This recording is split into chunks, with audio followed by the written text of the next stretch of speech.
Good evening, everybody. Right, so this talk, I think it was Nikki who was expressing really where this talk is coming from. A little bit of frustration that people are taking the Spotify model and implementing it in banks and other appropriate places, and you know, perhaps best practice perhaps isn't the best phrase. And so I'm just going to talk through, you know, why we might want to look at best practice. If you are going to look at best practice, then how should it be used and how not to use it? So one of the things I learned while doing this presentation is not to Google seductive in images. I didn't get anything that I could use for this presentation. So in the end, I had to use my own imagination instead. Right, so best practice itself is this kind of idea that we can take a set of ideas that are proven in a particular organization, abstract that out and go and implement them in our organization or our program of work, whatever it is, and we should see good stuff happening from it. Okay, one of the things I liked from this definition was it's officially accepted as being the best, which kind of got me thinking, who officially has said Spotify is a best practice? No idea. Certainly not Spotify themselves. Okay, so what's attracting us to this idea of best practice? Well, I think some of the ideas that are attracting us are probably good ideas. And so what I want to be careful of is not to throw out the whole concept of best practice. I think in many cases, it enables organizations to actually, it makes change easier for them. So if we can see that another organization has been operating differently and it's been successful, well, could we? And that kind of art of the possible thing, I think, is massively important. Where perhaps it's it's less useful is that it kind of looks like an easy fix. Well, they're doing it. It's no risk. We don't have to do any thinking. Somebody's done it already for us. We'll just pick that up and put it in here. And for me, that's just lazy thinking. And I think this is where we start to unwind. And I also think, what we're actually picking up, we don't understand. And so I'm going to delve into that in a little bit more detail. So what we don't want to be is basically following best practice straight off a cliff. And so I have my little sheep cartoon to help with this message. So just don't blindly follow best practice. Don't be a sheep, is one of the things I'm saying here. All right, so best practice. It's the best, really? Best for what? Best for whom? Best in what context? And, really, is it best? Do we understand it? If it is already best, then it can't be improved. And so if we adopt it, well, we can't change it or adapt it because then we'll break it. It won't be best anymore. So we need to take it up lock, stock and barrel and push it into our organization. And of course, we could then measure ourselves to make sure we're still best practice and basically enact a completely static practice that isn't going to help us be competitive. And this is the other thing. If we're only going to do what everybody else is doing, how can we outcompete them? How can we be better? We can only, if at best, if we do it really well, be as good as our competitors. And the other thing is, where does best practice come from? It's not magic. It comes from organizations trying things out. If all the rest of us do is just copy other people's stuff, we won't have any innovation in our practices, our processes, and our abilities to do things. So for me, best practice is a rather stationary thing, and it kind of stops forward progress. And I think inside of organizations, it's absolutely this kind of, well, some thinking's already been done for us. We're going to take this and we're going to implement it. Well, we take our creative bits out of our brains and we don't look creatively at what we could do. And I think if you take some people and say, right, here's some best practice, you're going to implement this. We've taken away the ownership, the empowerment, and we're doing something to them, not with them. And so we have to be very careful about what happens with best practice. And so I go to a team and say, right, you're now a squad. Is that a good thing? Is it going to change anything? I'd argue possibly not. And one of the things it might do is just piss them off. All right, so best practice. I'm very pleased you mentioned the Spotify stuff earlier. So in 2012, Heinrich put together this lovely little thing about what Spotify were doing. And so a lot of the consultancies out there are pushing and putting in the Spotify model, which incidentally is also something Heinrich says doesn't exist. And one of the other things that if you actually read this paper from 2012, Heinrich says this in here as a really key disclaimer. This is like a photograph, a moment in time, just a snapshot of what we're trying at the moment. And then he also says, by the time you read this, things will have already changed. So is this practice now best? Well, clearly it's not going to be. Spotify will have moved on. Okay, so yeah, this is a static image, pick it up and put it in. One of the other key things that Heinrich also says is, he says, this model isn't even true. Yeah, we have this phrase that all models are wrong, but some models are useful. And so one of the things he says is, well, you know, this is a nice generalized picture, but it's not actually really true. If you actually go and look at the dirty details inside, the communication channels are different, and it's not working exactly this way everywhere.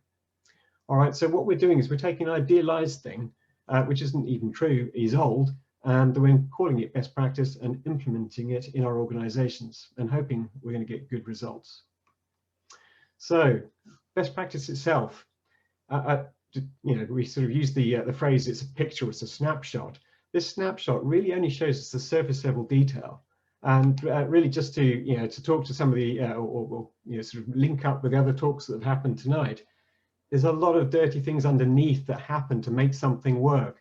The communication channels, the structures, the cultures in the organization, you know, how leadership work, how even HR and reward systems work. If you go and look at Spotify, there are reasons why their practices work. Without those underlying supporting cultures and processes and the ways of working, very flat structures and so on, you know, very open and trusting environment, this thing wouldn't float. The iceberg would sink. And so we need these supporting underpinnings to actually help the iceberg be a real best practice. And those are the things we really need to understand. Taking just the top bit off and then pushing it into your organization is unlikely to work. Okay, so one of the things we also need to understand is that the practices themselves are highly context specific. Yeah, so the practices inside Spotify, inside any organization, you know, have evolved in the environment in which they're based. And so any practices that are then packaged up can't just be packaged up alone. We have to understand the principles. And the interesting thing about principles, if we can extract those out, the principles tend to be more widely applicable. And so if we can start to work out and unpack, if you will, the practices and go, well, you know, why are Spotify running that?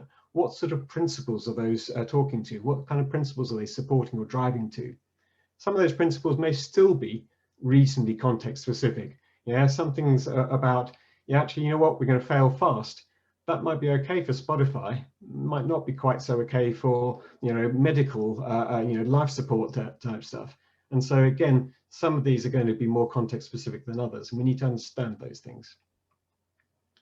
So what we want to do, this is an apple press, just for those who are wondering what my funny thing in the left-hand side is. Lovely drawing of an apple press. What we want to do is we want to take these best practices that we're interested in and we think are kind of useful and put them in the apple press and then trying to extract all that kind of goodness underneath, what makes them work and really understand it. Okay, so what are all the principles that actually make the Spotify model work inside of Spotify? And then, of course, we can start asking ourselves questions. And I think this is where powerful questions are really, really useful. All right, so those principles, can those principles actually be real inside our organization? Could our organization actually support these principles? Could we move to them? What would need to change for us to be able to do that? How would we, if those principles are even true in our organizations, how would we re-articulate or come up with practices that might implement them? And so looking for really our own context specific stuff that then implements those principles and really getting to the bottom of why, what the kind of, if you will, the secret sauce underneath is actually helping us work. Okay, so one of the other issues, of course, is that if we see best practice and say, right, okay, well, that's where we want to be. We want to be like Spotify. We kind of articulate a target end state. We want to be like Spotify. We want to have squads, tribes, you know, chapters. We're going to put all these things in. And we kind of basically identify a destination. And then we kind of leap off. Here's all our new practices. We'll sheep dip everybody through training. Yeah, we're going to split you up into squads and tribes and chapters and so on, implement it all. And this is a massive transactional transformation. One of the things about massive transactional transformations is they have a very high probability of failing. They're massively risky. They're very expensive failures when they fail, and they often do. And so we want to make sure that we're not taking on these huge risks. If we are doing this kind of massive change, the kind of antibodies in the organization will kind of kick in against change. And we know in change transformation programs, you have to do things gradually. And so we can't do this in a big transactional thing. The other thing that gets missed is that people don't really understand their current state as well as they might. And there's an awful lot of things that are happening currently in our organization. And if we just brush it away, throw it all away, baby out with the bathwater, we're actually going to lose some of the things that actually help us as an organization get stuff done now. The invisible communication and informal processes and so on that actually make things happen. And we're going to brush those away, implement with some nice new practices, we think, and we'll actually lose quite a lot of what we already had in the process. And so one of the things we need to do is really understand our current state, really understand the informal networks and communication that's going on, the processes and so on, how things get done. If some are informal, one of the questions we can ask is, should we make them formal? Could we actually adapt some of our own internal practice and actually make it so? And one of the other things, of course, is that we may have process charts and all sorts of things sitting on walls, etc., in our organization, or virtually nowadays. Are they even true? Yeah, do our actual processes work that way, or are they actually something different? So I'm hoping most people are familiar with Cynefin. Cynefin a nice decision-making framework from Dave Snowden.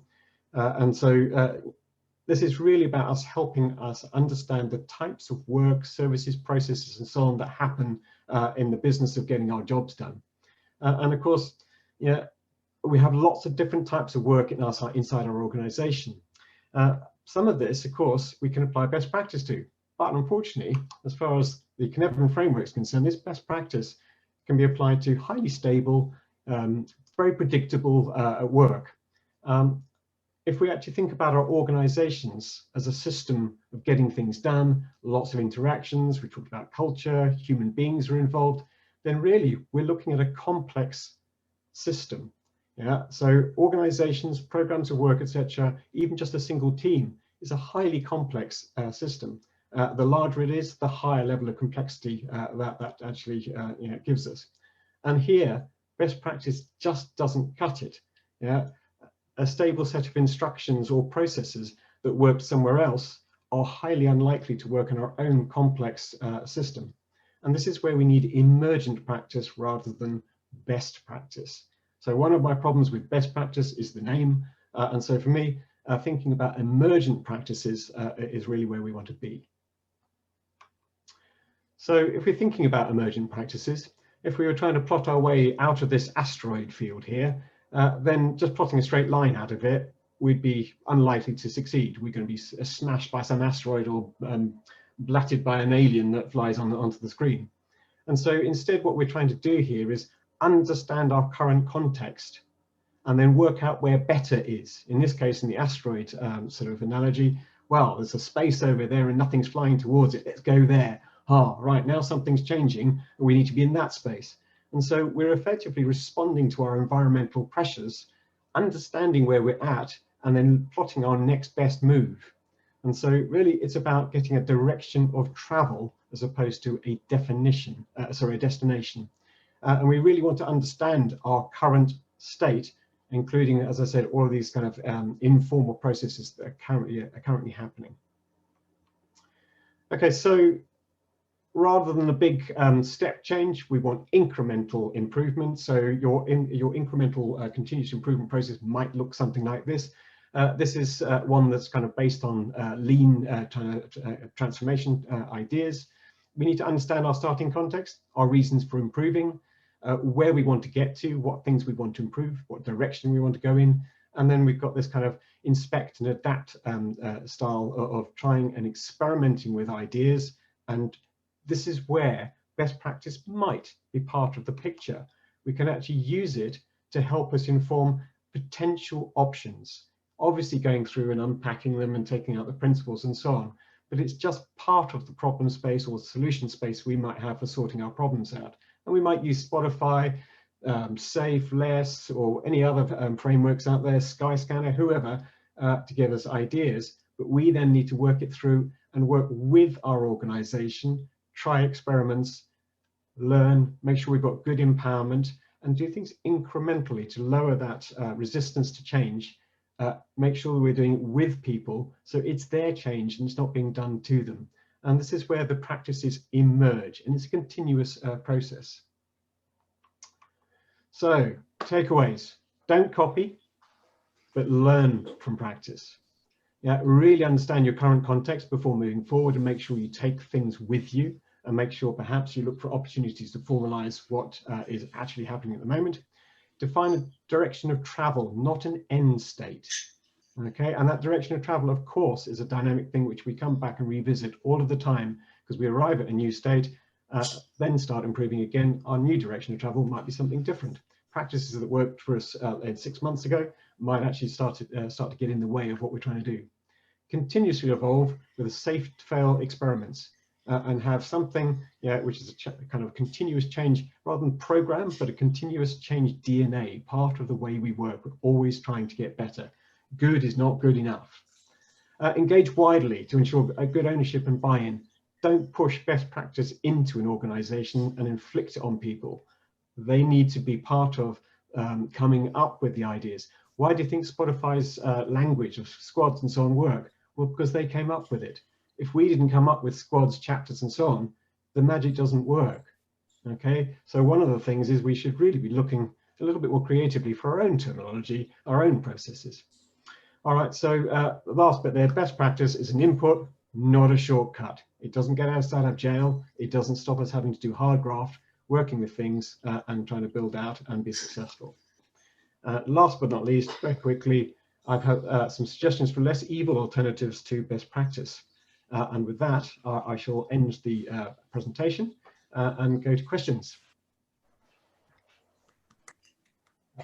Let's have a quick round of applause for Colin.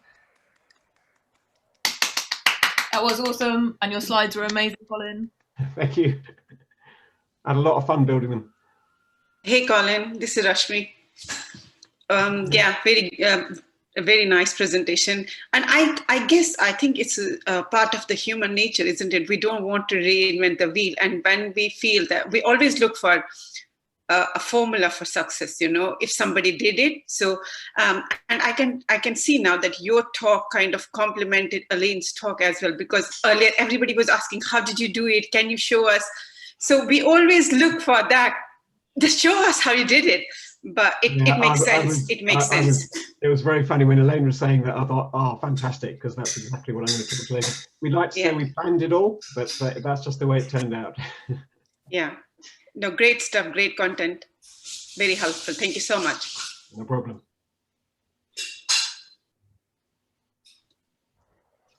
I think as well, there's something about maybe like if your evolution into the role as well, because being a Scrum Master is all very well and good, but you need to evolve that confidence to actually work with people in a sort of thought partnership relationship to be able to do this. When people kind of come to you and they say, hey, this is the problem, how are we going to fix it? Kind of a knee-jerk reaction when you're newer, let's say, is to look out and try and find an off-the-shelf solution, but actually kind of being able to hold that space with them and say, maybe we don't actually have all the answers. Maybe we can work together to find them out. Yeah, and I think very often good questions are probably better than good ideas or best practice ideas from somewhere else. And so, I think that's one of the other things to do, is to actually ask questions and go, right, what do you think Spotify are trying to achieve with this?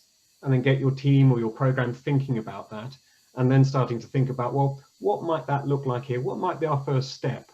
And so I'm a big fan of using those questions to really drive the creative thing, and use practices and other things as this kind of art of the possible. And how would we do that there? One of the other questions is, what capabilities would we need?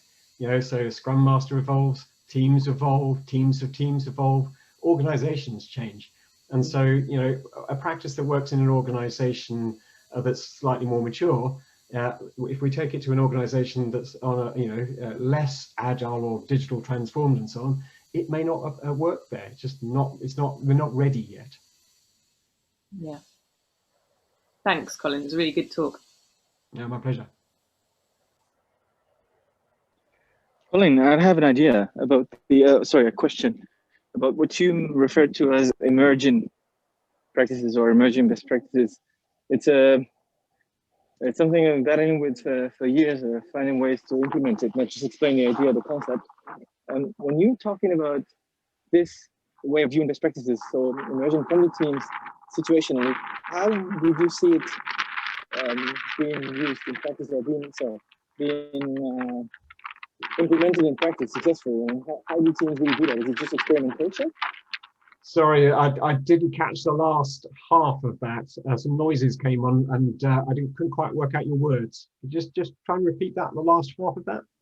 Yes, I apologize for that. I meant, my question is, how do teams, or your experience, do you have any insights on how do teams work out these emerging practices other than with experimentation? Because usually you don't have that much room for experimentation as a team.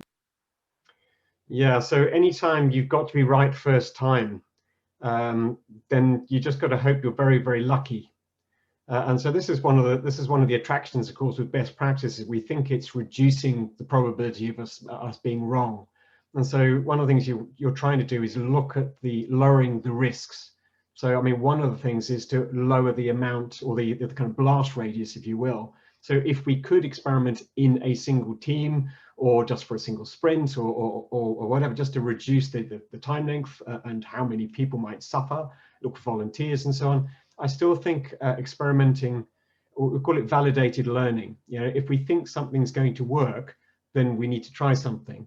And so really thinking about the delta on, well, this is where we're at the moment. What's that new thing we could do? So rather than making it a very big, obvious experiment, it just becomes part of the way we're always working, and we're always looking to improve. So, you know, as I say, other practices and so on can be an informant, but we just don't pick them up a lock, stock and barrel and just plonk them in, hoping that because it's best practice, we're guaranteed to work, so we don't need to experiment. We're always going to need to validate.